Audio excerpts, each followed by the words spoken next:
so many new pieces to this IU football team. To me, that's going to set the tone on how you get ready for games on Saturday in the fall. I would put that Indiana room up against anybody else in the conference, and that's something that we typically don't even come close to saying. If you want to get total sickos committee about it, there's a position battle at long snapper too. This is the Hoosier Huddle Podcast, part of the College Huddle Podcast Network. Good evening and welcome to the Hoosier Huddle Podcast. We're here for After the Dust Settles on Indiana's 31-17 win over the Washington Huskies on Saturday to move the Hoosiers to 8-0, 5-0 in the Big Ten, and they have not trailed all season, and we're entering the month of November. Pretty crazy day, crazy weekend in Bloomington. ESPN's College GameDay was down there.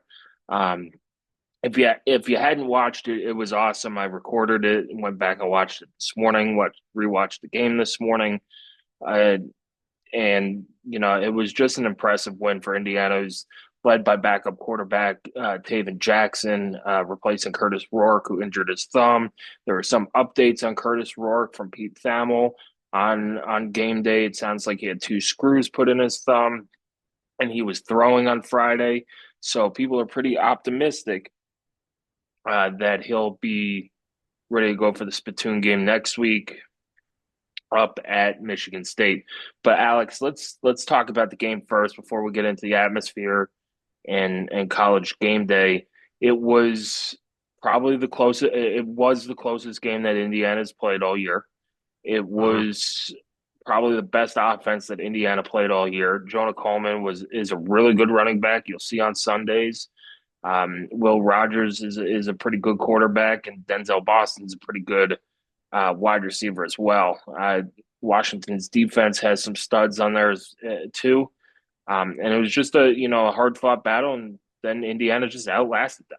And big props to the offensive line. What was your initial takeaways from Saturday? Yeah, I think in our chat we kept saying gutty and gritty and just grinding it out. And that's what Coach Cignetti talked about in his post-game presser on the field with Rhett Lewis.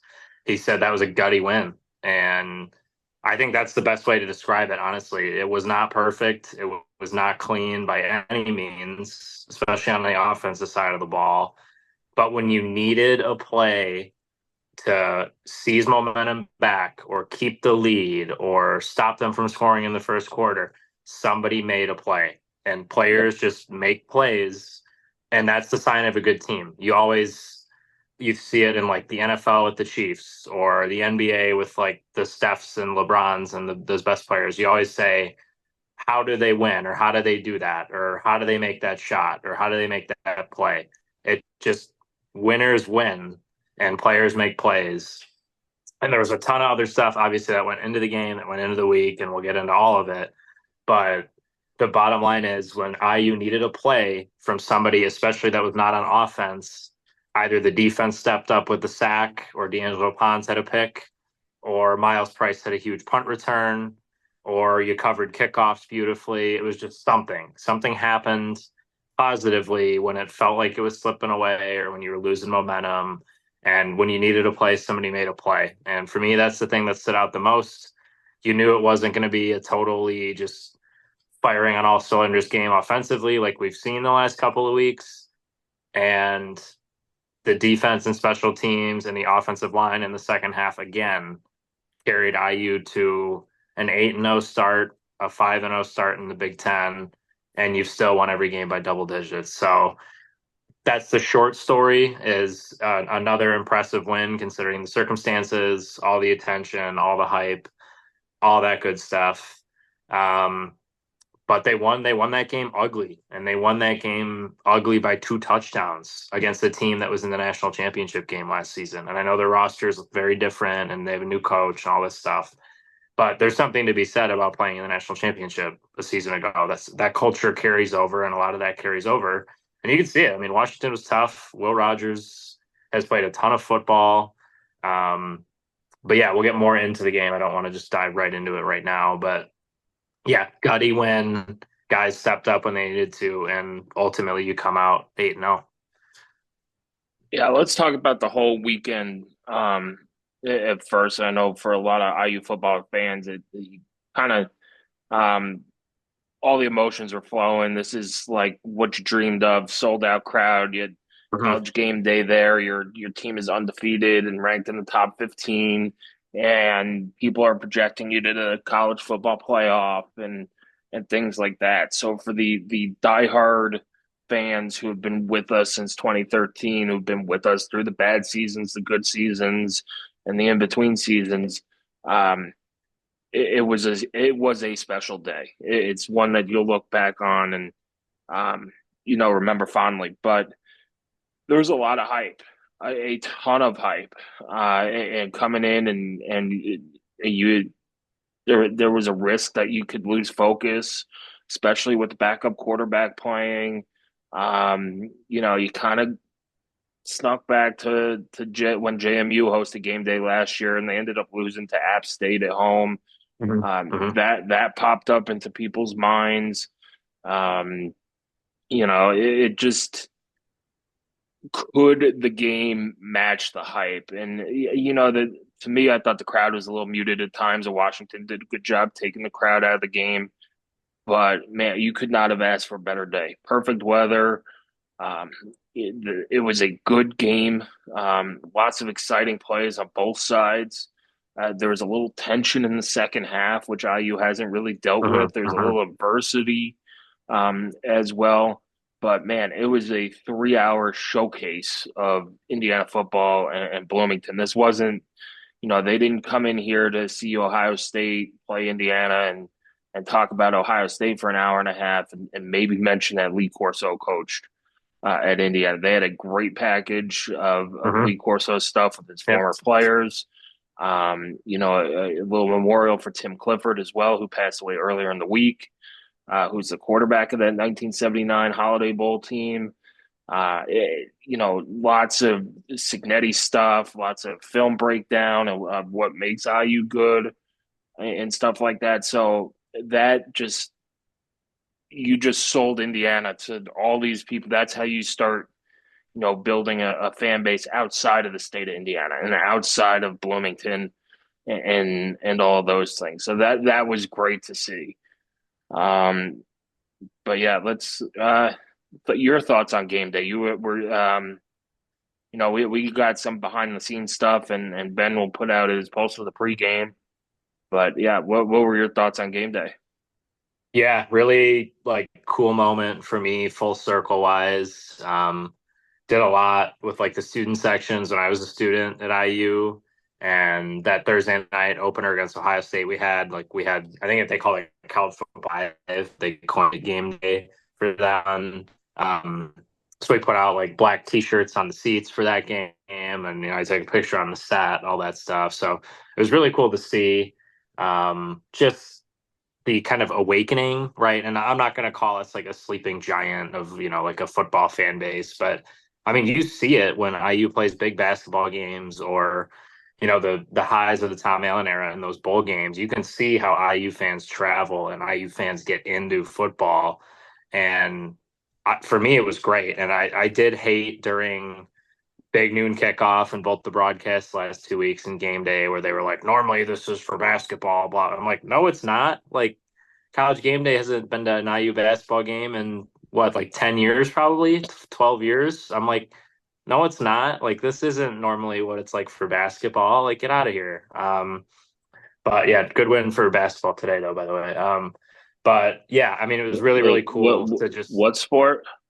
yeah, I don't care. Yeah, I don't care right now at all. Got like Um, 2 months to care about that, hopefully longer. yeah, Yeah, it was no, just but really it cool was to see everybody, like it meant a lot to like Pat McAfee, and I go back and forth on if I like him, but definitely a good ambassador for the program right now, a good ambassador for the state.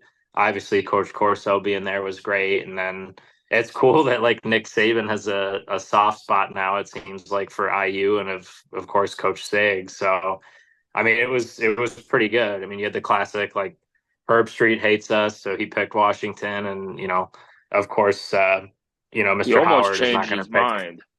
He Yeah, that almost was funny. changed his mind. They put him up They on the had it big screen, and broadcasting. he was like, Yeah, "Uh-oh, they're not they going to had the like my pick." audio. Yeah, they had the audio going in the stadium. I don't think he was ready for that. But yeah, no, it was really, really cool. Great to see like the stuff on social on Friday night of, news outlets saying, "Oh my gosh, like look at this huge line of students and these people are crazy. Look at all this. Look at all the shirts and the signs and the full stadium towels." Like that stuff matters, and that stuff is how you change the perception. And I want to talk about it a little bit at the end, but IU's 8-0. They won by 2 touchdowns with their backup quarterback against the national runner-up last year, and they stayed at 13 in both polls.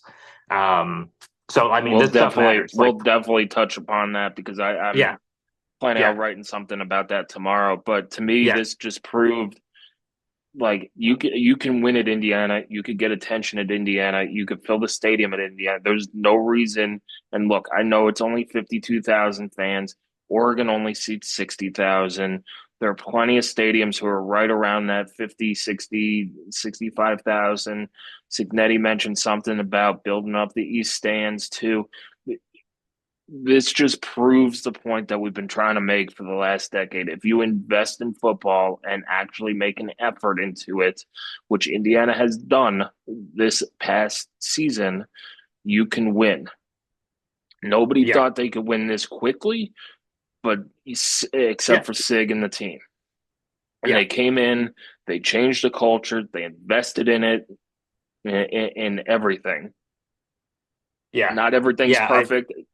But it just shows you and proves your point that hey, if you pour some money into this, you're going to win. And then guess what? People care more, and they're going to say, "Okay, I'd like to be a part of this." Well, if you want to be a part of it, you're going to have to write a check. And so, there's got to be some more projects. And we talked about IU missing windows, and there have been windows in the past of success.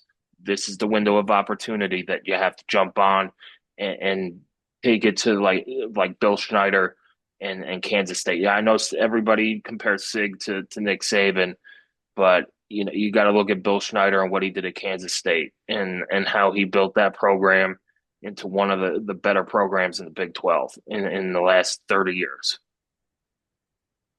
Yeah, yeah. I mean, I think it's still really early for that. He picked up with his 5th Big Ten win. Coach picked up another like auto bonus for next year, which is great. So I love that kind of contract language. And if you need to redo it in the offseason, you redo it in the offseason.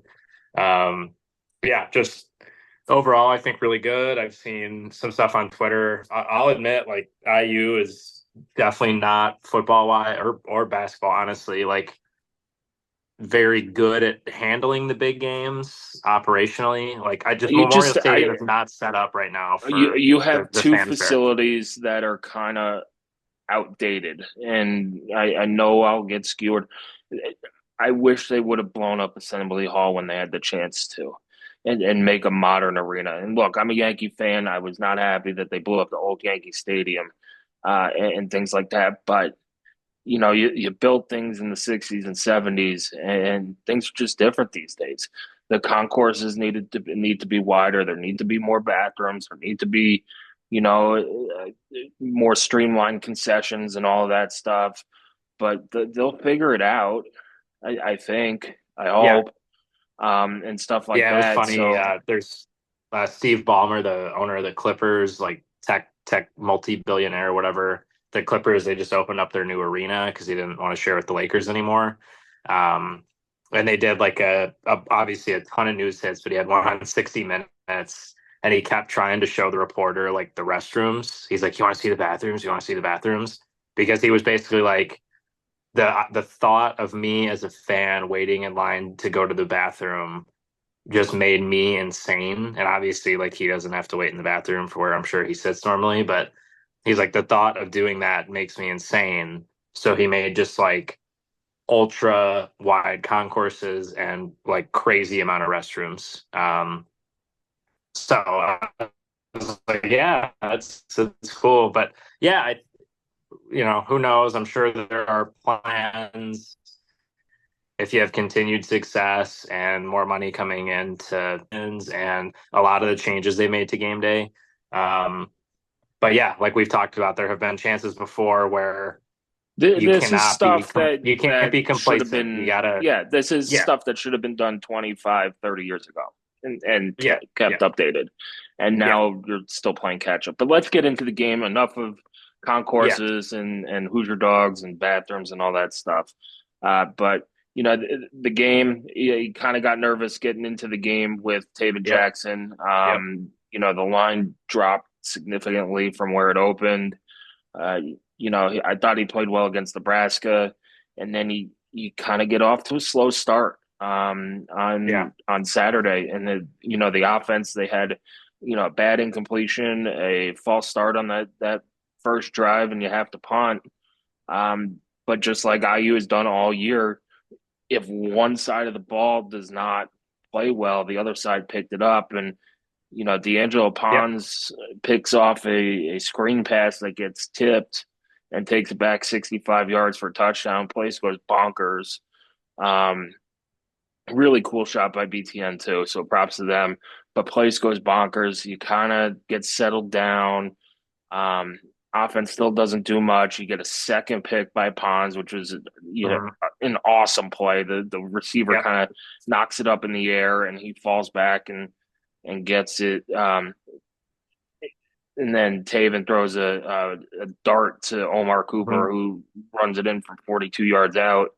Um, but yeah, overall, I thought the offense it was a sloppy. It was kind of what you expected. You didn't expect it to run as sharply as with Curtis Rourke. Signetti said on the broadcast that hey, we're just not executing, and Taven needs to do what he's coached to do, and things were there, and stuff like that. And then in the second half, you kind of it started with the last drive of the second quarter where they just bled the clock down 7.5 yep, minutes.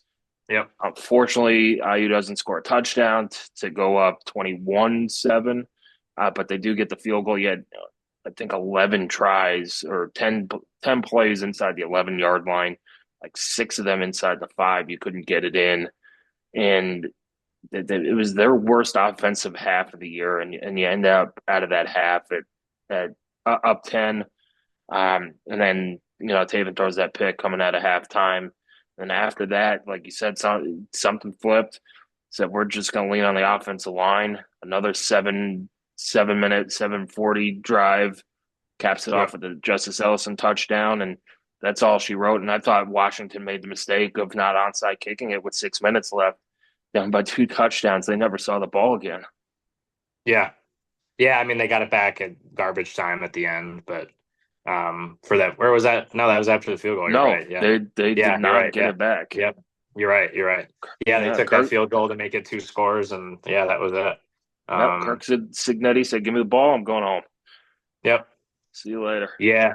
I mean, yeah, IU, I think the story of the game was probably the offensive line. At least on offense, I think that's the story of the game. Um, just big boy football at the end of the game. I think they attempted like one or two passes in the fourth quarter. They attempted, I Like think, just six passes in the second half. yeah, and just I mean, Washington probably they came into this game basically daring Taven to throw the ball, and you could see it. Like they dropped a ton of guys, made things like uncomfortable, tight windows, all that stuff. And you still kind of just jammed it down their throat. Justice Ellison ran the ball 30 times. That was an You old outgained school them. Big Ten It performance. was. That's Which when's the last time we've seen that? I mean, you've seen IU run Kevin Wilson with like Tyler Nady and but you never saw Divine like Redding and all that 30, stuff. 30 No. rushes. Maybe with Jordan Howard against Michigan that one year that went into double overtime, where they ran Yeah. the ball like 18 times in a row. But Yep. you don't see those games anymore where a running back gets 30, especially this team where you have four running backs who the last game nobody got over 10 carries. All of a sudden, Justice Ellison's getting 29 and just Mhm. rocking out 4 yards a carry.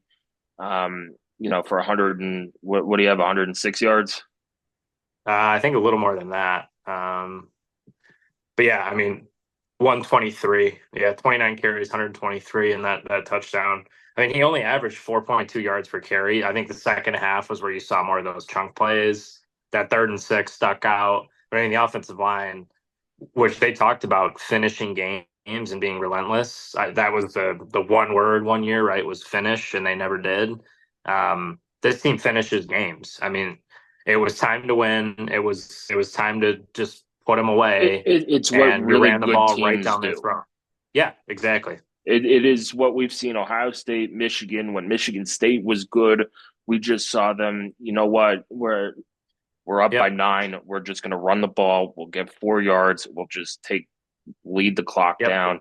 And all of a sudden, you look at the clock. You go, oh, we're down 14 points with 2 minutes to go, and IU Right. still has the ball.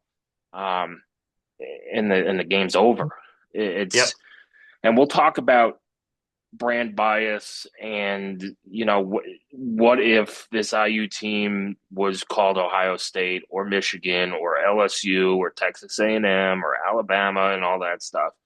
But overall, it was the first time they faced adversity, and they handled it. And you got plays from. Look, we expected D'Angelo Ponce to play well coming into the game, but he didn't have a game like that yet. Right. With IU, 3 pass He breakups. was good against UCLA. He was good against Maryland, but he wasn't breakout superstar good like he was yesterday. Yeah, and he's good against Nebraska too, in a different kind of way, making tackles and all that stuff. They set the tone early with the sack of Will Rogers. They had the intentional grounding too on that same drive, and that's what they do. Yeah, they're just going to go there great. and kick butt. Defense was awesome. I think they really tried to limit big plays in the passing game, and I think that showed. Long completion was 36 yards, but I believe that was pretty much the only show. Yeah, they had a couple 120-yarder and 18-yarder, but I mean, for the most part, deep passing wise, they really limited what Washington, I think, wanted to do coming into the game. Jonah Coleman was as good as advertised. Tackling, I thought in the first half was really poor on him. Definitely got cleaned up in the second half. You could see. I mean, he leads the country in yards after contact. So Yeah, it's not just an IU problem. Yeah, it's an everybody problem. No question. But yeah, I thought IU, Brian Haynes, I think called maybe his best game of the season, all things considered. Obviously, they just blew the doors off of Nebraska last week, but you knew you were going to have to lean on your defense in this game. Washington coming off a bye, again, another team coming off a bye to play Indiana. They had 2 weeks to get ready, 2 weeks to get healthy.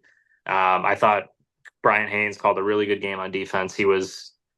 I thought IU had its most success when they brought pressure, and we've seen a lot of that pressure start coming from the slot with Terry Jones, Amari Farrell, corners and safeties kind of bringing a lot of heat, and I think that's worked really well. I think Sean Asbury was on the first sack, and stuff like that. And then you had, God, who it was, who pressured. It was Marcus Burris who pressured him on the first or the second interception, and then the first interception was going to be a double pass.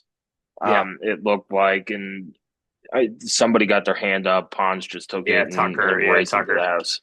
Yeah, Tyreek Tucker and Landino had half a sack. Landino, I mean, as a true freshman, he was committed to JMU, and you brought him in, and you're like, all right, we'll see. I mean, he's been good. He's been good as a true freshman. So it was good to have him back the last couple of weeks. He missed the Northwestern game. But yeah, it was good to have. He played a nice game. Both the linebackers, I mean, Fisher and Walker continue to excel. They've seen a bunch of different offenses at this point. Teams are trying to do different stuff to them. That tackle by Aiden Fisher on 4th down that flipped Will Rogers over. Huge momentum head over swing. Heels. Yep. Huge momentum swing. Awesome visual on the broadcast too in slow motion. Let's get special teams. I thought let's talk about the play. I thought was the momentum changing play of the day that wasn't made by D'Angelo Ponce.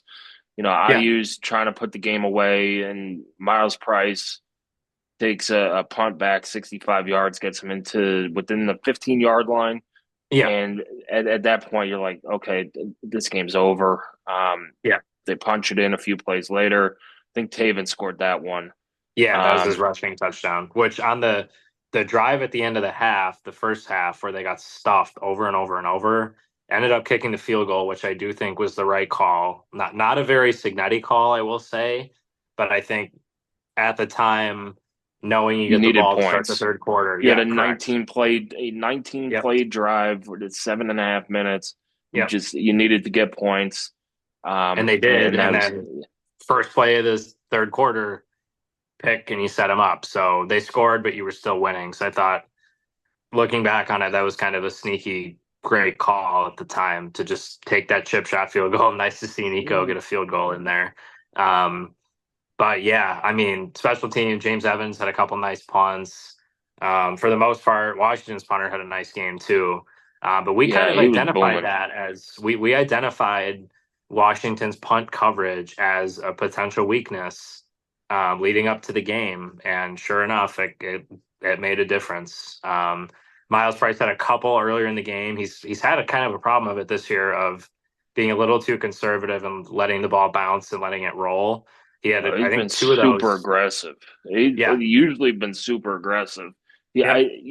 it's if you've ever fielded a punt in Memorial Stadium, I used to catch punts from Tyson Beatty. That afternoon sun is Yeah. brutal. Yeah. The angle of it in the fall, you just can't see the ball. And I'm Yep. wondering if that was, on that punt that gets down to the two, and then Justice Ellison gets you out to the 15-yard Yep. line one play later, which is awesome. Right. Um, but yeah, Yeah. It that was huge. And then on that big return, I think Van Horst had one catch, I think, on the season, transfer from James Madison, kick returner. I mean, he really hasn't had many opportunities to return kicks, honestly. I think teams are kicking it away from him or trying to kick it through the end zone. I mean, so he's touched the ball minimally this season as an offensive guy that transferred in, and he has the block at he's a gunner on the far side of the field, and he's behind his man. And instead of just, pushing him in the back and doing the hands up thing, he gets around him, gets into his pads, and pancakes him. That's Springs Price, who cuts all the way across down the field. And I think it was Miles Cross who had the block kind of around the 30-yard line or 40-yard line to get him inside the red zone. So, I mean, that's what you talk about. And I've seen all these breakdowns now. I think like Jake Butt had a couple good ones. If people have seen those on Twitter, it's what Urban everybody had a does. great Right. one on What do you do without the man. ball? What do you do Yeah, without the ball? That's been kind of what coaches and people who really watch the intricacies of the game. That's what they're starting to notice about this IU team is even yeah, if the the guys are not getting the ball, they're doing something positive. And on that punt return, that was a perfect example. yeah, like last week against Nebraska, Elijah Surratt's 20 yards downfield, just Yeah, pancaking a defensive right. Pushing back. guys out of bounds. Yeah, I mean, yeah, it's And sweet. yeah, let's get to kind of the polls Well, I that guess came out quick today. before we kind Oh, of yep. switch, um, just curious, Sammy, like overall thoughts if it is going to be Taven Jackson against Michigan State, and we don't know yet. We'll hope to find out more tomorrow. But I guess what were your thoughts on Taven yesterday? I thought mostly good. He missed some throws, but I thought for what they needed him to do, he was all right. I think they took the keys away from him after that overthrow of Surratt in the end zone, and they kind of were like, okay, not saying that Tatum didn't work hard in practice and all that stuff, but he needed to settle down Yeah, a little bit. I mean, he made some great throws. There was a third down throw to Miles Price yeah, late in the game that helped set up a score. He had the touchdown pass to Omar Cooper, and you saw it last week against Nebraska, the touch pass to Surratt and things like that. I just think maybe his head swimming a little bit. First start of the year for him and in that environment, and you have so much hype. You're Trace Jackson Davis's brother and all that stuff, and people were doubting him too. There's oh no, Indiana's in trouble. We're starting our backup quarterback. But look, he threw one interception that probably should have been called for pass interference. Mhm. You know, I think Miles Price saved him of another interception with an offensive pass Yeah. interference Yep. late in the game. But for the most part, he made the right decision with the ball. He used his legs in the right spots. Uh, but going up to Michigan State, this is a game. I know Michigan State's 4-4. They just lost to Michigan up there, and they might have an emotional letdown. But going up to Spartan Stadium in a rivalry and a trophy game, you really want that 6-year senior who's having a Heisman Trophy caliber year to come back, Yeah. because he is having that special year, and he's making all those back shoulder throws and things like that, and those touch passes that Taven didn't really make. Um, Curtis Rourke probably makes those. Yeah. The Yeah, I agree. I think he made the right decision. There were, yeah, that one on third down, he just out of a timeout just way overshot that out route, and Price ends up breaking it up with an OPI, which saved a pick. He had one throw over the middle of the field in the first half that I was like, oh gosh, like he kind of just decided he was throwing it and threw it. Luckily, he airmailed it, but it was in front of the safety, luckily. Um, and then yeah, probably should have been a flag to start the second half there. But that's the tough part with Taven is like that throw to Miles Price on a crucial third down. I mean, he stepped into it and just ripped that ball 20, 25 yards down the field. I mean, ripped that ball. And then the touchdown to Omar Cooper, you're like, I mean, that's an NFL throw. Like he's one step into his break, 20 yards down the field, and I mean, it hits him right in stride in the numbers for a touchdown. So I thought for the most part he played good enough to win, which is what IU needed from him, right? It was we think our team is better. We don't need you to go win this game. We need you to play well enough to not make us lose the game. And I doubt they didn't. I'm sure they did not phrase it like that. But for the most no, part, it was good. just I do I your did not love the play calling. I did not love the play calling for him, especially in the first quarter. I just I thought there should have been way more in terms of getting him rhythm throws. Like his first throw of the game was that tight slant to Miles Price, which he dropped it. It was catchable ball on that second down, but I would have liked to see him have easier plays to get him in rhythm more. Um, like there wasn't a ton of RPO action. Like that's what we saw him have success with against Nebraska. So I don't know. It looked different than it did against Nebraska. Obviously a totally different game plan or scheme, I'm sure. But yeah, I did not love the play calling in the first half. So I'll give that to Taven. But yeah, overall, it was good enough to win. I think if he's the guy on Saturday against Michigan State, he's going to have to play better than he did against Washington. But I think you can win the game with him. Yeah, you can. He's super talented. He probably has more raw talent than Curtis Rourke, but Rourke has worked with the ones all fall camp, all spring, and all throughout the season now. Outside of last week, it maybe if you're not splitting reps this week, that gives you a little bit more with Taven getting into rhythm with guys. But yeah, if he's the guy, Kirk Cincinnati's going to say, "Hey, he's the guy. Let's go." There's no excuse. He's a former four-star. He has talent Yep. and all that stuff. It's hey, let's make the right reads. Let's make the throws. Let's make plays, and go up there, get the spittoon, and come home. So Yeah. let's pivot. Let's pivot to the polls that came out today. And I think IU fan base is a little pissed off. Yeah. IU, while they gained points, did not gain spots in the AP or coaches poll as they sit at 13. They get leapfrogged by a Texas A&M team who has a loss. To me, it's now to the point of the AP and the coaches polls in a week are not going to matter. What matters Yeah. is the college football playoff ranking that I believe comes out on November 5th on that Tuesday. Yep. And where IU falls in that, and then you could get a clearer picture of what IU needs to do to make the playoff. But here's the thing: IU's got to control what they can control. They can't control what some, schmo in San Diego puts them at 18. They can't control that they never watched an IU football game in their lives or a game outside of San Diego State, and they get a vote in the AP poll. They can't control what Ohio State does playing Nebraska. They can't control how the SEC markets their teams. They can't control what the Big Ten refs do on the field and all that stuff. All they can control is who they play, how they play, and it almost seems like how much they beat them by.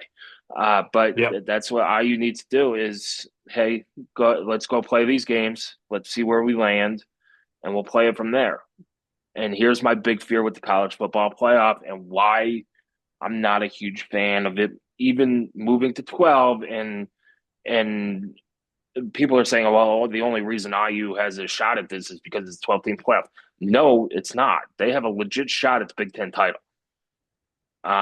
They do. You beat Ohio State, and maybe there's a tiebreaker with Penn State and Oregon. Maybe there's not. But you kind of control your own destiny there. And it's what my fear is with the college football playoff is that this brand bias of if this was anybody but Indiana and maybe Vanderbilt, they would be ranked in the top 5 right now. They beat everybody by at least 14 points. They're beating the brakes off of people.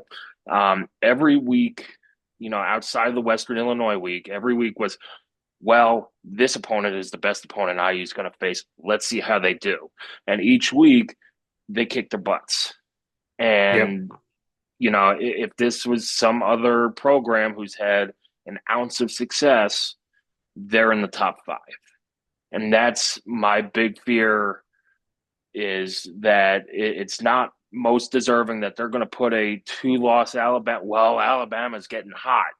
They beat so-and-so. Or it's the eye test. Yeah, it's the eye test. They've got a whole bunch of 5 stars.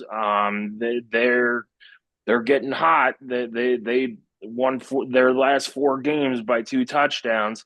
And meanwhile, while Indiana hasn't played anybody. Yeah, they beat Washington. Yeah, they beat Nebraska, who put up a fight at Ohio State. Yeah, they beat Maryland, who's supposed to score 50 on IU. That's my biggest fear. But again, you got to control what you can control. Yeah.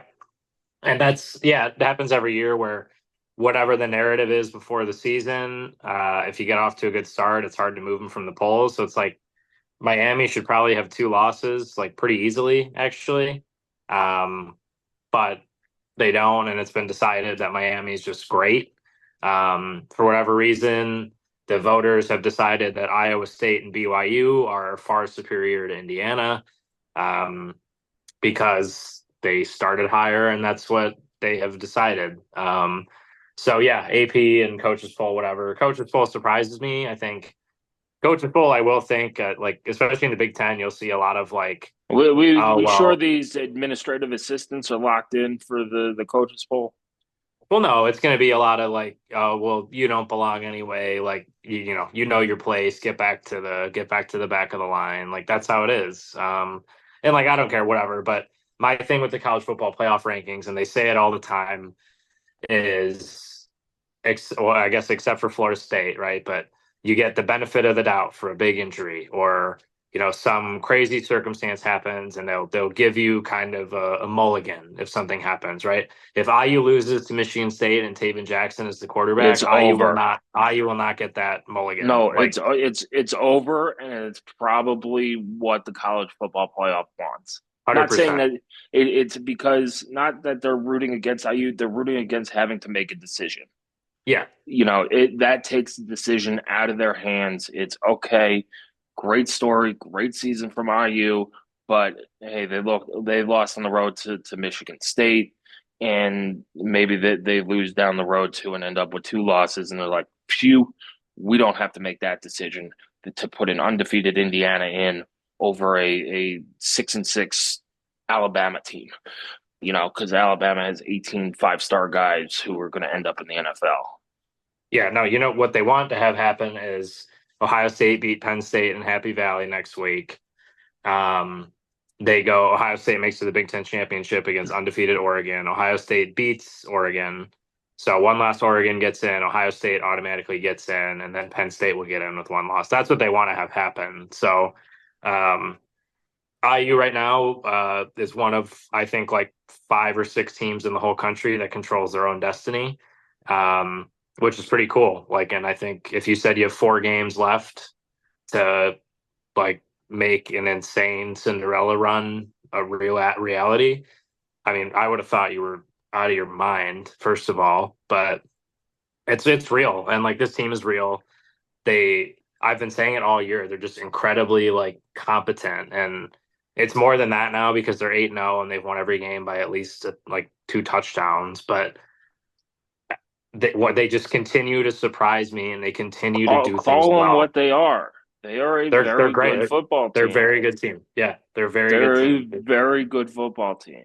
And if Yeah. you go up to Michigan State in a rivalry game against a team who's been playing better and win, you're starting to turn the corner to you're a pretty great football team. And now you're 9-0. You've won on the road in a hostile environment like Spartan Stadium, but Yep. college football playoff doesn't want to make that decision. They don't want to have to make that decision because their selling point is that, we're going to give opportunities to people. And here comes Indiana, who's undefeated. Where's the opportunity? Yep. Well, they're not as good as Texas, who could have lost to Vanderbilt and be a 2-loss. But Texas beat Georgia or beat whoever Texas beat, they beat. Well, Alabama beat Georgia and lost to Vanderbilt and almost lost to South Carolina, but they're Alabama. We got to put them in. They have the history. They made it last year. Ohio State, who looked human on Saturday, we started them as the number 2 team in the country, so they don't have a blemish. So we're going to keep them at number 4 or wherever they came in today. It's what it is. Just enjoy the season, get as many wins as possible, and if they have to make a decision, they're going to make their decision. And they're fearing that decision. Yeah, and if like lot of football left. I mean, you still have 4 games, 4 huge games now, and that's the crazy part with success, right? Is every week now the stakes are higher than they have been. So, right, like coming out of the bye to Nebraska, it was, are you ranked? Big noon kickoff. Everyone's talking about you. Rourke is on the Heisman podcast. What are you going to do? And you come out and you play the best game I've seen IU play in 10 years. Just awesome. And then you're like, all right, great. Rourke's hurt. Of course, classic IU, your guy goes down. Game day's coming. Corso's coming. You're up to 13th in the country. Everyone's talking about Sig all week. He's on Pat McAfee. He's on ESPN. He's on everything. He's doing CBS podcasts. He's literally doing everything. What are you going to do with your backup quarterback? You come out and win. All right. So now you're 8-0. Now it's real. And I think after Northwestern, I said it's too early. I'm not going to entertain it. I'm not even going to talk about it. I think that was the dust settles from the Northwestern game. I said, not even going to talk about it. I'm not going to entertain it. I'm not going to do it. I am still in that camp because we don't have rankings yet. If IU beats Michigan State on Saturday, I will switch into I am schedule watching, I am score watching. What do we need to have happen? Because IU, I think, even if they are 11-1, IU is going to need help to get in. I just know it. Like, I know that's going to happen. They're going to do the resume thing, and they're going to do the eye test of whatever. And no one in the media and no one in the coaching circles and no one in the committee circles will stick up for them. All these people said we were a G5 team. Can we take their spot? Right. The G5 All-Stars? The G5 All-Stars, yeah. But yeah, I mean, no one's going to stick up for us in the committee circles, in the No, media, and nothing. and So you know what? I don't think Sig wants it any other way. yeah, that's fair. That's fair. But that like literally that's how you get in the playoff though, is if there's enough hype around you and they know people will watch and they think it's a more interesting storyline, especially with the home games this year, like they're gonna slot teams according to what they think is gonna get huge ratings for those first round games on campuses. So Yep. like if they can send Penn State to Texas instead of Indiana, even if it's not close, like they're going to do that. Like 100%, they're going to do that. Um, so yeah, I'm not thinking about it or entertaining it yet.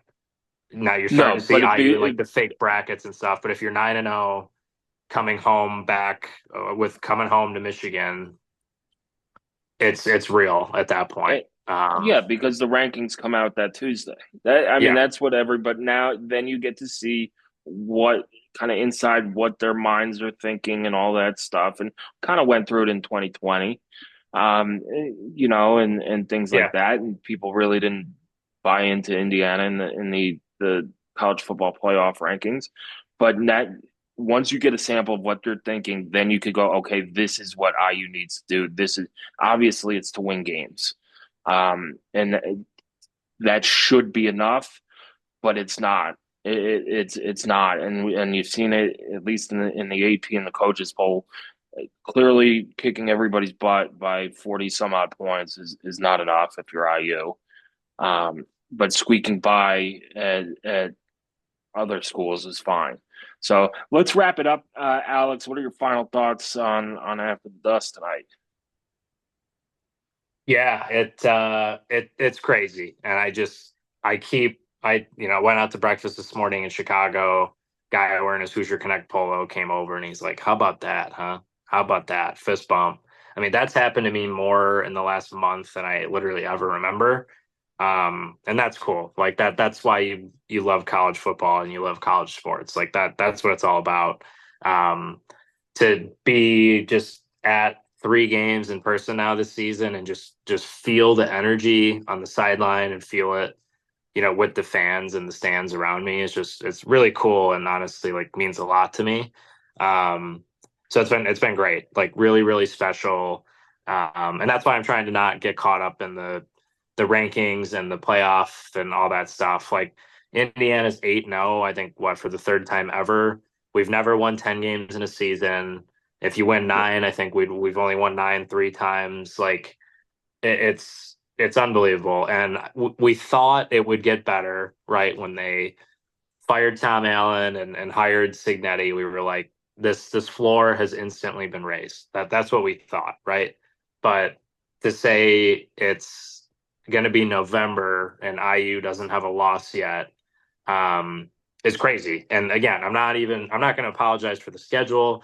I'm not going to apologize for if we get nice calls. I'm not going to apologize that like if Rourke's injury is only 1 week. Like I'm not doing any of that crap because You we've mean we've dealt every with enough break of it. we've never gotten in the Yep. history of the world? We all of a sudden have gotten them this year, Well, and I don't even think we IU's are eight like zero. that's what I'm saying. Like I No, don't think we're not getting good bounces. We're not getting fluky calls. We're not like it just no, whatever happens. They're like, all right, cool. Watch yeah, this.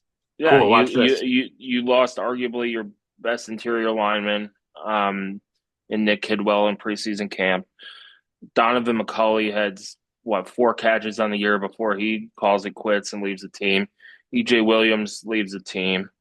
You lose your linebacker depth. You lose some safety depth. If you gave me that list of stuff and said, "Guess what IU's record is?" Yeah. I would have guessed 0-8 before I would have said 8-0. Yeah. Yeah. And Curtis Rourke is hurt, and things like that. I would have guessed 0-8 before 8-0. But here they are, 8-0, 5-0, and they're going to make all these college football elitists in the college football playoff selection committee make a decision that they don't want to make. And that's the goal for Signetti is to win enough games to make that committee make a decision that they don't want to make. And they're going to be praying for an IU loss to take that decision out of their hands, because they don't want to have to make that decision to keep out, to keep out a two-loss SEC team who's a national brand and put in an undefeated Indiana team, or an 11-1 Indiana team. They don't want to make that decision. So anyway, that about wraps it up for After the Dust. We could go on, but we'll talk about the college football playoff next week when rankings come out. Indiana plays 3:30 p.m. up at Spartan Stadium on Saturday on Peacock. If you are a student listening, they have a student deal. If you have a student email, or if you're a parent of a student, ask your student, hey, can I borrow your email? It's $1.99 a month for a year. Trust me, it's worth it. The Peacock's actually really good. You'll get the Big Ten basketball stuff, you get Big Ten football, and then you get all the shows and all that stuff. So it's worth, for $1.99 a month. You could either get 2 terabytes of extra storage on your iPad, or Peacock for a year. So keep coming back to HoosierHuddle.com. Follow us on Twitter at Hoosier_Huddle. We're also on TikTok now. This old guy's trying to figure that app out. So if you get a TikTok of some close-up old guy shot, that's me trying to figure it out. Share it with your friends, laugh about it, all that stuff. And then we do have big news, Alex, coming up for the Michigan game. With a certain establishment in Bloomington that we'll announce at a later time. So enjoy being 8-0, enjoy another week of lead up to the Spittoon game, and keep reading Hoosier Huddle.